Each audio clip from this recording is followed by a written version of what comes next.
Hey friends, March is coming in hot with some serious cosmic shifts. Mars is finally picking up speed after its retrograde, which is pretty amazing news if you've been waiting impatiently at the starting gate. But hold up, these retrograde vibes aren't done with us yet. Venus stations retrograde on March 1st, and Mercury joins that backward party mid-month.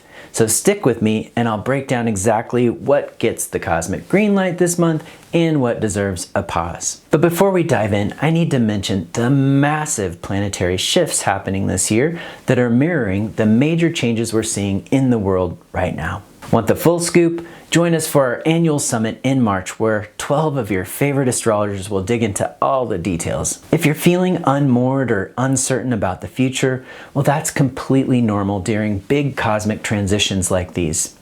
So join us for this event and let's create the connection that's so helpful for navigating times of major change. Well, let's kick off the forecast with Mars, which stays in Cancer all month while it builds momentum in its forward motion.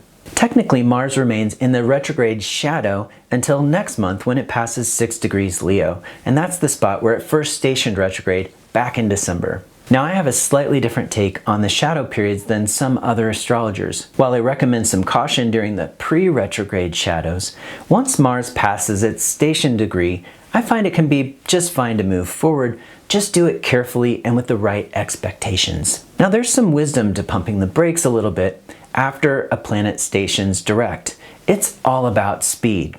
The planet's actually moving slowly at that point. To catch some forward momentum, you want the planet to pick up some speed first. In practical terms, I just wait until Mars moves at least 1 degree past its station direct point, which this time happens on March 10th at 18 Cancer. It'll take a few weeks for Mars to really get going, but by mid-month you will be able to feel some movement happening. Any important actions you take this month after Mars is in forward motion will have at least a little wind in your sails, even if it's just a gentle breeze for now. In everyday life, this might feel like things starting to move, but not quite at the pace you're hoping for yet. But what if you threw caution to the wind and charged ahead with Mars-type plans or new projects during the retrograde we just had? You might notice some reversals coming your way in the coming weeks. Well, that's true personally and also in the collective, and a lot of new plans have been put in motion in the last month alone, so let's watch closely to see what unfolds there. A classic Mars retrograde blunder is acting without full awareness, only to realize later that your plan was half-baked. Well, if that's the case for you, don't beat yourself up.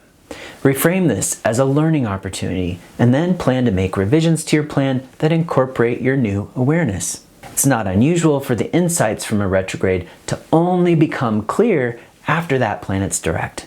If you started something new in the last couple of months, and now you're starting to feel like you've headed in the wrong direction, well, take a breath. Give yourself a couple of weeks to adjust to this new forward-moving energy, and then ask, where do I want to go now? Remember, retrogrades are a process. Sometimes the biggest insights don't come until after you've got some distance. Be gentle with yourself if the direction still isn't crystal clear. You'll get there. Just keep evolving your plan as needed. And in the bigger picture, and in this new air and fire era, we'll probably all benefit from learning that adaptive skill. One more thing about Mars. It's in Cancer and out of bounds right now. Mars helps us learn courage and how to stand up for ourselves, and its sign tells us about the way we do that or our way of taking action. When Mars is in Cancer, it gets fired up about security issues. Mars in Cancer can correlate with an increase in worries about safety, not just for yourself, but for the people that you care about most. People born with Mars in Cancer often don't seem very aggressive until you threaten someone they care about, and then suddenly Mars comes out swinging. During this rare time of major astrological shifts, while the ground's already shaky under our feet, it makes sense that some of us will experience fear in response to that instability. With Mars in Cancer right now, we're called to respond to those fears. Ask yourself, who or what do I feel I need to protect or defend right now? Cancer's a water sign, so subjectivity is high. And that means it really helps to talk to others about your fears instead of keeping them inside. Our feelings give us important information, but if we just let them swirl around in our psyche or in our body, we don't get the benefit of reality testing our experience with others. Here's a simple example. Your friend says something to you that you feel is inconsiderate of you, and in response, you feel hurt. You have a choice here. You could withdraw and maybe even remove yourself from that friendship, and that might be appropriate. Well, that can feel like a natural choice for Cancer, which invokes the image of the crab or the turtle, these soft creatures who use their protective shell defensively. But Cancer is also a cardinal sign. It asks us to reach out. So what happens when you reach out to that friend and you let them know how you feel? It's highly possible that your friend responds with care. Then they share their intention, maybe they even apologize, or they explain that they were just totally oblivious in the moment. However that conversation goes, with a close friend, that's likely going to end with the two of you feeling even closer than before. And can you see where courage comes into play here? Mars in Cancer says, have the courage to reach out and share your subjective experience and then let others respond. That's where the magic can happen. With Mars in Cancer, we may be learning about when it's safe to act and when it's safer to retreat and pick a different battle.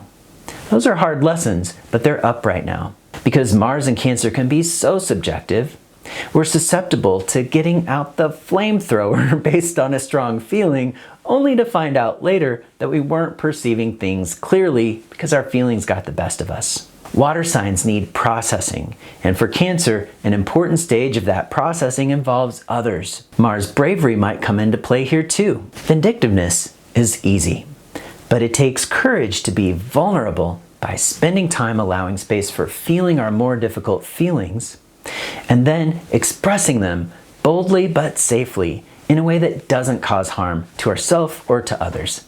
Well, that sounds easy, right? Of course it isn't. That's one reason why Mars has a reputation for being a difficult planet. The planets really aren't out to get us, but some of them bring lessons that test our limits. Mars is also moving closer to squaring Kuiper Belt object Eris again this month, just like it did on January 20th. Does that date sound familiar? This square becomes exact on April 4th, but by March 23rd, it's already within a 3-degree orb. So this story of intentional chaos continues. Eris may be challenging us to confront the aspects of ourselves that we've exiled and to be willing to listen to those more disturbing or troublesome parts. The Greek myth about Eris gives us a powerful reminder. Trying to suppress or shut down that trouble only increases the potential for disorder. So ask yourself, what would it look like to stop turning away? What if you actually invited in the deplorable parts of yourself? And what if you were more open to facing that side of others? There's both inner and outer work to do here. Now, going in another direction, this Mars-Eris square highlights rivalries, calling attention to the parts of us that want to win at all costs out of pure selfishness or vanity. Remember in the myth, that kind of behavior sparked a dramatic war. So, the message is to become aware of what we're capable of when we're driven by purely selfish or destructive motives. A little bit of respect, consideration for others, and knowing when to gracefully back down from battles that are waged purely out of self-interest can be the key to coming back into balance. This aspect poses a great question. Is getting your way really worth unleashing massive chaos and strife? Mars stays out of bounds all month too, and that amps up the potential for unrestrained action. But remember, the power is in your hands to channel your Mars energy in life. Using your Mars to protect or defend is one fantastic way to keep it moving in a healthy direction, especially when you're aligned with higher principles. Mars out of bounds is perfect fuel for innovative projects that need that outside-the-box freedom. The secret is getting your intention just right. We can use this unbounded Mars energy selfishly or with arrogance, disregarding how our actions affect others, or we can marry this energy with a desire to protect, serve, and better the lives of others. We're seeing dramatic examples of both paths playing out in the collective right now. Mark your calendar for March 31st when Mars forms a sextile with Uranus and a trine with Saturn. Some astrologers call this pattern a talent triangle, and it can be both stimulating and creative. With Mars in that mix, just a little passion unlocks the potential flow. Add Uranus and Saturn, and you've got the perfect energy for liberating actions that draw on your self-directed inner authority. Be careful with this one though, because it carries the same caveat about selfish intentions. These three together could describe someone truly going rogue or operating in their own vacuum without any checks or balances. Part of that is just Mars out of bounds alone, But on that day, there could be a boost in support or help getting the job done, and that's whether the intentions are positive or not. While this energy is amazing for breaking through blockages, remember that a lack of perspective can have us causing unintended harm. Now, on the other hand, if you've been learning to value your own ability to shape your experience, meaning you've had some trouble with that along the way and you're getting better at it, well, this could be a great moment to dig deep and push forward with something using your own will and prove to yourself that you have greater reserves of strength than you've given yourself credit for. Now let's talk about Venus, which stations retrograde in Aries on March 1st. Venus will appear to travel backward through April 12th, and one thing that makes this cycle special is that it's crossing between two signs, Aries and Pisces. Venus hits pause at 10 degrees Aries. So take a quick peek at your birth chart. Do you have any planets there near 10 degrees Aries? And use about a 5-degree orb here, since Venus is going to be moving back and forth in that area of your chart. Also check that same degree range in the other cardinal signs, Cancer, Libra, and Capricorn. If you have important planets or angles around those degrees, Venus is definitely sending you a personal invitation for growth. For chart-savvy folks, Venus will station direct at 24 Pisces on April 12th. So your homework is to map out that whole range from 24 Pisces to 10 Aries and see what's getting lit up in your chart. Some of you are going to feel the station direct moment more strongly, while others are going to have more to work with at the station retrograde. So what's the difference? The station retrograde is your invitation to turn inward, while the station direct is asking you to pause and reflect as you prepare to step back out into the spotlight. Let me share some Venus retrograde basics here. And if you want the full deep dive on this 2025 cycle, well, check out my webinar at Astrology University titled Venus Retrograde 2025, Reassessing Values. But I'm going to give you the hot take right here. Venus retrograde invites us to pause, turn inward, and potentially shift direction with our values or with our connections, and for some of you, with matters of the heart. Your best friend during this roughly 40-day retrograde period is your journal. Writing encourages that inner reflection that's absolutely golden during this period. Here are some powerful reflection questions to jumpstart your Venus retrograde exploration. Is it time for an upgrade with the way you express love? How do you receive love? Have you been putting conditions on how, when, or who you love? And what's no longer in alignment with who you are now or who you're becoming in these ways? Values exploration is always worthwhile, but during Venus retrograde, we naturally feel drawn to that kind of work. So, what do you truly value? Have you ever done a values assessment with a life coach? If not, Venus retrograde is the perfect time. Here's what you'll do. Your coach will have you take an online assessment, or they might give you a menu of values to review. These are things like kindness, boldness, compassion, bravery, or fun. Once you've done that review or taken that test, you'll do some work to identify your personal top 5. It's pretty challenging to whittle down the list, but it's incredibly rewarding. Living into your top 5 values every day with intention can create genuine feelings of fulfillment. Now, during Venus retrograde, you might shift your relationship with one of your values, or you discover a fresh way to express it. And you may even swap out one of your top 5 for a different one. The secret to success is to stay open to exploration during the retrograde rather than resist it. Now, any relationship friction that you experience during this period is often a signal where the invitation is showing up for you. By reframing any Venus challenges as an invitation to turn inward, you can completely shift the dynamic away from getting obsessed over those external circumstances. The good news is that inner work is absolutely worth it. When you go along for the ride, you'll be enriched in ways that can create real improvements in your relationships with others. When Venus goes back into Pisces, it reconnects with that compassionate Neptune energy that we felt in early February. We'll have 4 planets in Pisces that day, including the moon plus the north node. So I'm highlighting March 27th as an amazing day to tap into unconditional love and random acts of emotional generosity. But with Venus being retrograde this time, I've got another powerful intention for you to consider. Forgiveness. Retrogrades ask us to revisit the past, making this a perfect time to ask, is there someone you need to forgive? Anger and resentment might be totally valid in the moment, but they can definitely overstay their welcome, becoming limiting or even harmful at that point. So do a heart scan on March 27th and feel into some of these questions. Am I holding negative feelings towards someone, like unresolved anger or resentment? And if so, How long have I been carrying that? If it's more recent, maybe you're exactly where you need to be right now. And the invitation on this day is just to begin some gentle processing. But if it's been lingering for a while, ask yourself, do I still need more processing, either with them or on my own, so that I can move on? Or have I been ignoring this issue? And could this be the perfect moment for a step toward forgiveness? Venus conjunct Neptune retrograde in Pisces offers amazing support for that kind of intention. But always respect where you're at. Don't force it. If complete forgiveness isn't right yet, maybe it's just time for the next step in your healing journey, and consider taking that next step now. Now, in the context of everything else, Mercury retrograde might seem anticlimactic, but Mercury turns retrograde at 9 degrees Aries on March 15th. But before that, Mercury starts the month in Pisces, applying to conjunct Neptune. And that's an aspect that you might mistake for Mercury retrograde. So it might seem like the shadow started early. But doing the math here, this month is going to find Mercury a bit bamboozled. While Mercury's in Pisces, feel your way through the info coming in rather than trying to rationalize. Under the conjunction to Neptune, it'll be better to drift away in reverie and open to messages from the nonlinear field.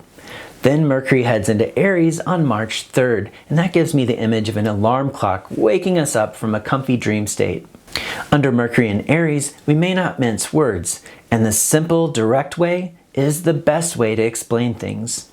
But we can also make the kind of mistakes in thinking that come from leaping forward without any preparation. Now, this is also the gift of Aries, that we move boldly into new territory.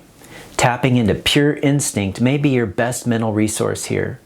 Paradoxically, at the same time, Mercury's in the latter part of its cycle with the Sun, and that has more to do with integration than with creation. And as it gets closer to its station retrograde, it's moving slowly, and it invites us to clear some mental space for the new cycle that's about to begin. And to that, Eris says, "What? Integration? Patience?" I see a recipe here for some frustration until Mercury goes direct in this sign. On March 29th, Mercury will also dip back into Pisces before stationing direct on April 7th.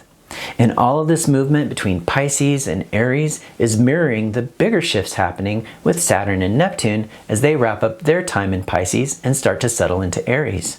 So it really is a time of endings and beginnings on multiple fronts at once, with small cycles converging with bigger cycles in these two signs. So on that note, are you surrounded by mental or emotional clutter right now? Knowing that the new is coming your way fast and furious, what do you need to do to clear up that space? What do you need to release now in preparation for the new? On the Mercury plane, what mental clutter could you surrender? And what ideas or impressions do you need to digest?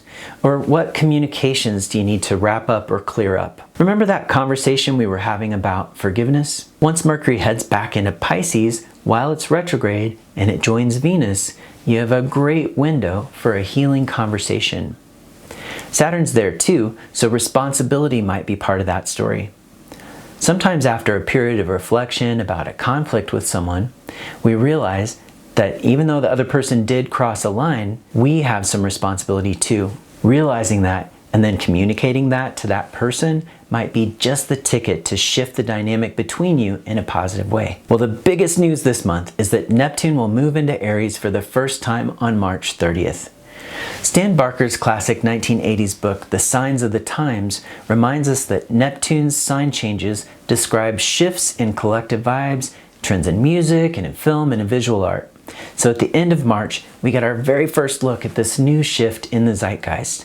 And that's a major shift in the tone of our collective consciousness. While Neptune has been in Pisces, we've been more open than ever to the collective dream. Now that's taken us into some beautiful places in the art of our time. And we've seen meditation teachers lead increasingly large groups into spiritual realms that create space for personal healing, spiritually, and even physically. But dreams are filled with a complex jumble of soulful messages, creative reverie, pure fantasy, and also absurdity.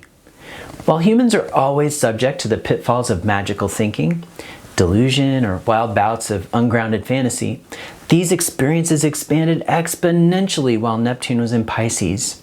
And of course, that was aided by access to the internet and social media. If Neptune has consciousness, it probably revels in the historically unparalleled connection that we all have with each other right now. But this also means that the proliferation of conspiracy theories, deceptive false narratives, and propaganda news has also been unprecedented during this time. It's not that we haven't had that before, it's the scale that's different. At other times in history, we had fake news too. It just spread a little more slowly through gossip, but it still did the same kind of damage in people's lives. While Neptune was in Pisces this time, we came up with the phrase alternative facts, which of course put a false veneer over a word that we already had that was more direct and accurate: lies. One hope I have for Neptune moving into Aries is that we get a much needed rude awakening, because a lot of folks need to wake up to the reality of their situation. Massive collective delusion and deception has well-intentioned people making totally disruptive choices that they'd never make if they knew the truth. The problem is we don't all agree on just who needs to do the waking up. And that's Neptune and Pisces in full form. What's real and what isn't? And what is truth anyway, says Neptune. I think we'll probably get a little more clarity about all of this in the coming years as we start to wake up from this particular version of the crazy dream. And for those who realize that they've been deceived, anger is going to be a fair response, and that's going to arise just in time for Neptune's journey through Aries. Well, I'll keep talking about this one over time, but one hopeful thought to leave you with comes from a spiritual perspective. Neptune in Aries invites us to journey into new spiritual frontiers and to push the collective narrative forward in ways that we never imagined possible. So get ready for some bold new journeys. For now, know that right now we're in this stage where we're just getting to see what this new terrain looks like. So the best approach may be to practice mindfulness and to stay open to the present moment as these new energies unfold and to respond in real time. Before I wrap up, I'll talk about dates for taking action this month. Now, if there's a big new project that you absolutely have to get off the ground, just tune out this next part and trust your intuition, because the flow between the planets is complicated. We have those 2 major retrogrades, plus 2 eclipses, and that major outer planet sign change. And all of that suggests that the most sage advice may be to wait for that dust to settle before embarking on something brand new. This is especially true this month when it comes to actions that fall under the domains of Venus, Mercury, or Neptune. But I'll still share my pick for taking action, which starts late on March 3rd and goes into the morning of March 4th Mountain Time. Look for the Moon in Taurus to make a sextile with the Sun and Mars, forming a talent triangle aspect pattern. Now you'll see that Venus is in range of a sextile with Jupiter that day, but Venus is retrograde, so it's technically separating, which makes it less effective according to electional theory. Now some complications in this chart include the Sun applying to Saturn, Saturn applying to Neptune, and Mars square Chiron. And the simplified interpretation of that is that with the Moon's last aspect as a sextile with Neptune, things could turn out well in the end, but there are some energies to be aware of in the process. Venus retrograde means there could be an experience of devaluing. Now that could be seen as a positive if the actions that you're taking involve discounting something of higher value in order to make a needed sale. There could potentially be some choices down the road, though, that relate to limiting or restricting something about the original plan. There's also a suggestion that undertaking a healing process could unlock mentoring skills or healthier expressions of the masculine. Saturn coming to Neptune suggests that some healthy skepticism is in order, or maybe being willing to see the reality that's possible within the ideal, and that might take some extra effort. And speaking of Saturn-Neptune, this is such a momentous year of planetary shifts that we've dedicated our entire March summit at Astrology University to exploring it. And we've called it the New Air and Fire Era. And I'm excited to tell you that 12 of your favorite astrologers are going to be joining us to talk about all those major shifts and what they mean for all of us. We're going to take a deep dive into that Saturn-Neptune conjunction. We'll look at Uranus moving into Gemini, and we'll talk about all the reasons why the air and fire elements are going to take the lead over the next few years. If you'd like to join us, you can sign up at astrologyuniversity.com/summit. I'd love to see you there as we map out this new territory together. Well, with that, I'll say goodbye for now. Stay safe and take good care of each other as we navigate these changes together.